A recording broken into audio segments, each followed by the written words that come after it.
Hey, beautiful ladies. Can I ask you something that has been sitting heavily on my mind lately?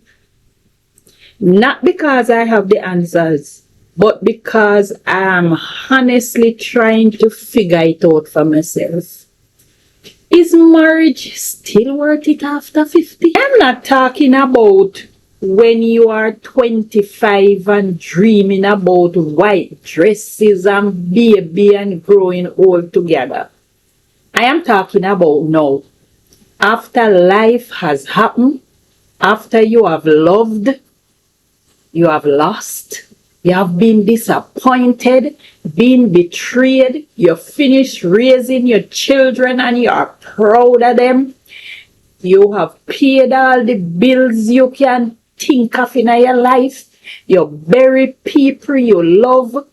You start over life more than once because somewhere along the line things change. You begin to ask different questions. And maybe, just maybe, I am not the only woman asking these questions. So guys, welcome back to the Dutty Couch.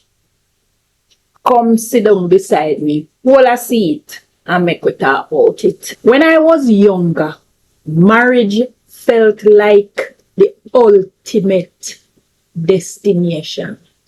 It was the ultimate dream of most young women.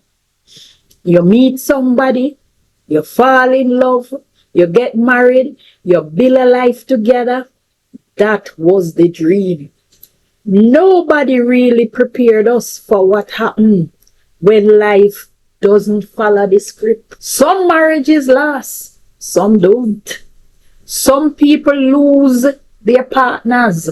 Some stay in marriages that died years ago.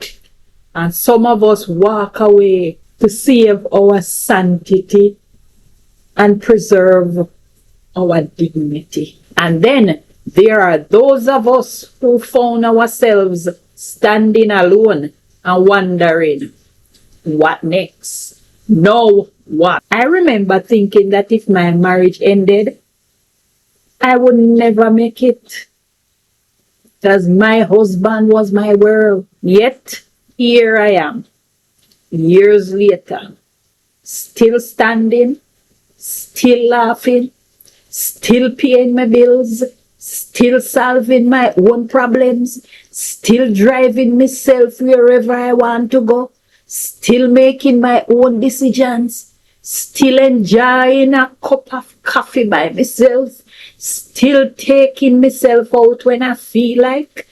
And somewhere in all of that, I discovered something I never expected. I actually enjoy my own company. No, don't misunderstand me. No. This isn't one of those I don't need a man speeches. No, I am not coming out here to tell you, say I don't need a man. Because if I be honest with you, needs and want are two different things. I don't need someone to pay my bills, but I may need someone to rescue me and to help me out every once in a while and to put their 1 cent against my 1 cent. I may need somebody to hold my hand every once in a while and to rub my back. But I don't need someone to complete me. But companionship, that is a beautiful thing. And there is absolutely nothing wrong in wanting companionship. But here's where I am struggling. What exactly would marriage add to my life now? That's not me being cynical. Believe you me, I'm not trying to be cynical. It is me being practical. At this stage in my life, I already have my own routines. I have responsibilities. I have peace of mind. I know what I like and I know what I don't like. I don't have the energy to argue over little things anymore. I don't want unnecessary drama. I don't want to raise another grown adult. No way. I don't want to grow another son. I don't want to spend my days trying to fix somebody who doesn't want to be fixed. Peace has become very expensive to me, and I am not willing to give it away cheaply. One thing I have realized is that after 50, we are no longer looking for the same things we used to look for when we were 25. Back then, we were building a future. Now, we have already built one, and we are not looking for somebody to start our lives. We are looking if we can find somebody who fit in our life that we have already created. That is a completely different thing. And it can be so complicated. Sometimes I wonder if what many of us say we want is actually marriage. Or do we simply just miss being deeply loved? I don't know if at this stage in my life, if it is really marriage I want. Or probably it's just companionship. Somebody to have a good time with.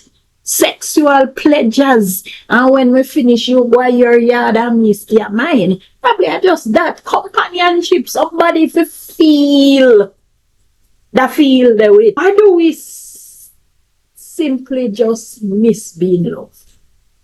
Think about that. Maybe what we long for isn't a wedding, you know. Maybe we miss having somebody genuinely excited to hear our voice. Somebody who check in on us because they care. Somebody who notice when we're tired. And somebody who celebrate our victories. Somebody who sit beside us without needing to fill every silence. Is that marriage? Or is that just simply companionship?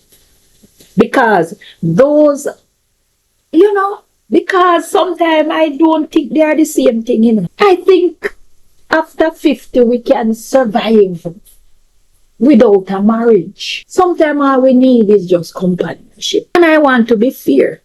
Men over 50 are asking the same question. And I notice how they run down little young picnic, them little young girl, them. And a marriage they want, you know, they just want companionship. And to feel good. Because many of us have been hurt. Many of us lost everything in divorce. Some of us were betrayed. Some of us are raising grandchildren. Some of us have health concerns. Some of us simply just want peace. And men over 50 are not the same as men in their 30s. And neither are we as women. So perhaps the real challenge isn't finding somebody, you know. It is finding somebody whose season of life match ours. Finding somebody who look for the same thing that we are looking for at this stage in our lives. And here's something that I have learned. Love changes as we mature. What I cherished as love when I was 30 wasn't the same thing I cherished as love when I became 40. And it certainly changed when I became 50. And now that I am 60, I see love differently. When I was younger, love was often fueled by chemistry. You meet a man and the chemistry have a right. You have to feel that little feeling there. You know that feeling where you feel when you feel the feelings there. Yes. In our young days, that was love to me. The butterflies, the passion, the fantasy. And by the time we reach this stage, and by the time now me reach 60, love begin to feel that look different. Respect becomes attractive.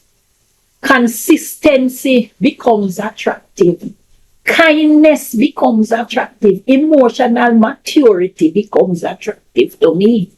Someone who keeps their word becomes attractive to me. Somebody who brings peace instead of confusion. That is what has become attractive to me now. Can't take the drama and the stress. And I will be honest with you. If somebody wonderful walk into my life tomorrow, would I be open to getting to know him? Of course. Would I enjoy the companionship? Without a doubt. Would I enjoy traveling together, sharing meals, praying together, and laughing together? Of course. Absolutely 100% yes. But would I rush into marriage because society said that is the next step and it not look good for two whole people shack up together? Oh no, I don't think I would rush into marriage to appease society. And that's the crossroad I am now standing at. Not because I have given up on love. Far from that. I am simply becoming more protective of the life I have fought so hard to rebuild. I know what it cost me to find my peace. I know the tears that I shed and the sleepless nights that I stayed up asking God, why? Why me? Why it have hurt so much, God? God, after me give so much, why did I have to suffer so much? I know the sleepless nights. I know what it took to become comfortable sitting in my own living room with no noise except my own thoughts. That peace wasn't free. So anyone who enters my life now have to add to it, not compete with it. Maybe that's what our next season or my next season is teaching me. That love isn't about filling an empty space anymore. It is about sharing a full life. Not because I am lonely, but because I have found someone who makes an already beautiful life even more beautiful. And if that person never comes, it is okay with me. Because being alone and being lonely are not the same thing. And I can assure you, I am not lonely. I have learned how to enjoy my own company. I have learned that my value isn't determined by whether there is a ring on my finger or not. I have learned that happiness can exist in a quiet house. And I have learned that peace can be one of the greatest form of wealth. So today, I am not asking you whether marriage is worth it after 50. I am asking something much deeper. What does love look for? What does love looks like for you now? Has your definition of love changed? Would you marry again? Would companionship without marriage be enough? Or do you still believe marriage is the ultimate expression of love? Think about it. And maybe that's one of the greatest freedom. And maybe that's one of the greatest freedom that comes with this new season in your life. We no longer have to live according to someone else's expectation. We get to define what happiness looks like for ourselves. So let us talk about it in the comment section. Because one thing I have learned on this Dutty Couch is that some of the greatest wisdom doesn't come from the person holding the microphone. It comes from the ladies brave enough to share in the comment section. So guys, until next time, protect your peace, guard your heart, and never forget, your next season doesn't begin when someone chooses you. It begins when you choose yourself.